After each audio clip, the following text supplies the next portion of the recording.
Hello all, welcome to week 2 of our project.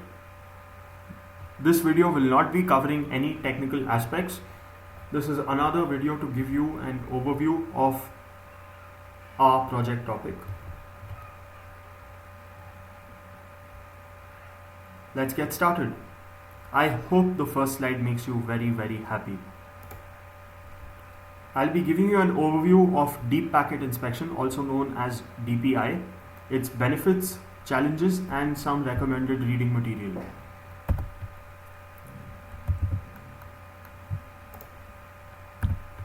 Now, the college definition of networking is what frankly annoys me.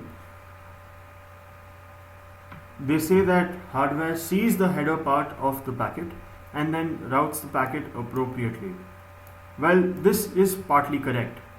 Say if this client wants to communicate with this server, it sends a packet addressed to the server, which is taken by the router and is routed appropriately to the server. In the current scenario, however, hardware not only sees the header data, but it also sees the data part of the packet. That is also called the payload. The packets are then filtered accordingly based on a metric which is defined. The third and fourth steps are probably the most serious in terms of their implications. That packet may be modified and that packet may not be sent at all. Thankfully, steps 3 and 4 are optional as of now and not legally required unless there is probable cause.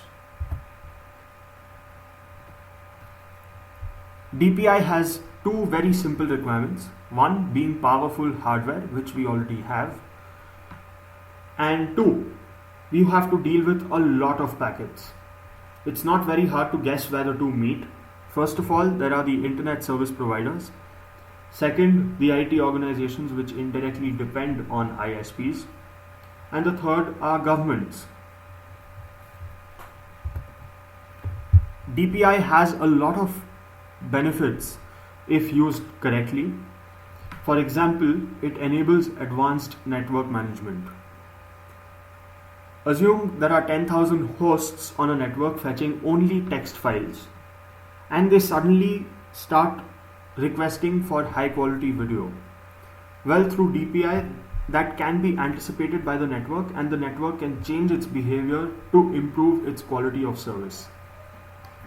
Second, data mining and machine learning on packets can be applied on a very large scale. That can have applications in cybersecurity, assuring quality of service, and scalable architecture. The third is the most common use of deep packet inspection.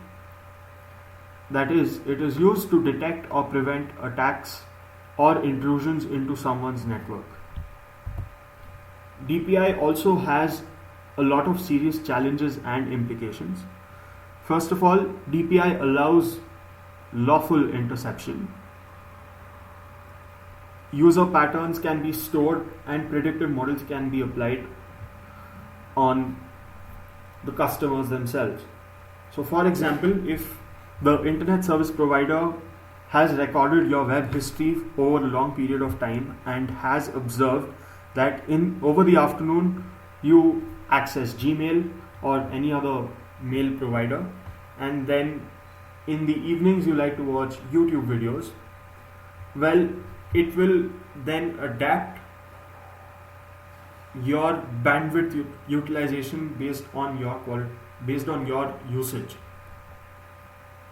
The third is a very serious issue faced right now by most people around the world, especially right next door, where DPI allows to block URLs and impose internet censorship. Targeted advertising is another very interesting but I would say a cautious field for most professionals right now.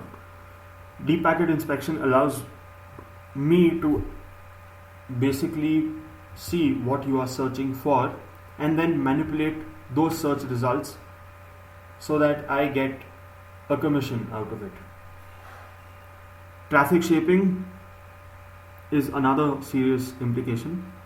For example, there are 10,000 hosts fetching text files over the internet, and there are another 5,000 who are requesting for high quality video.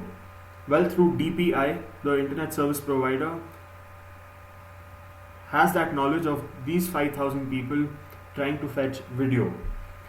Well, the ISP can then throttle the performance or the speeds, network speeds of these 5,000 customers and always ask them to pay more to get a higher speed.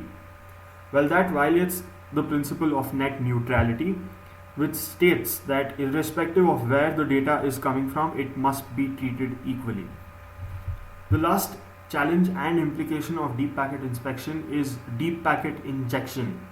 As I mentioned in the previous slide, that it is optional for the network hardware to modify the contents of the packet. Well, deep packet injection can also have serious implications that can be either through censorship or masquerading attacks and so on.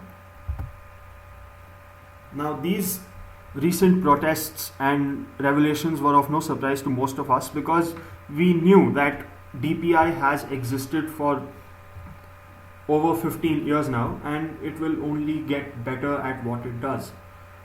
That being said, one does not simply surrender to surveillance. In fact, there are many ways to avoid surveillance.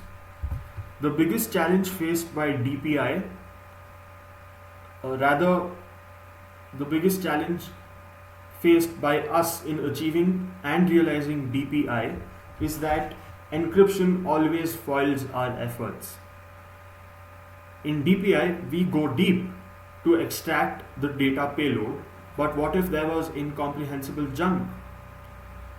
For example, I may be expecting a URL with a search query, but all I get is garbage. Well, after all, encryption allows that. So it is always a fight between going deep and going dark, where entire communications are in the dark due to encryption techniques. That said, there are workarounds which work in a limited manner for circumventing encryption techniques.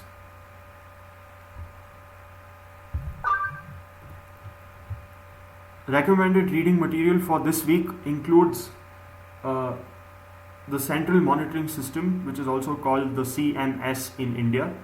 In fact, Karnataka was the first state to have this pilot project deployed. Now it's deployed throughout most of the country. I would also like you to read about net neutrality, very specifically the Comcast Time Warner merger, which recently made headlines. Needless to say, the Wikipedia articles have a lot of information presented in a lucid manner, so I would recommend those as well. And one final point, that this project may give rise to another project which has a bigger impact on society. If you have no idea what I am talking about, I would suggest you watch the first video as a hint. Till then, may the force be with you. Thank you so much for watching this video.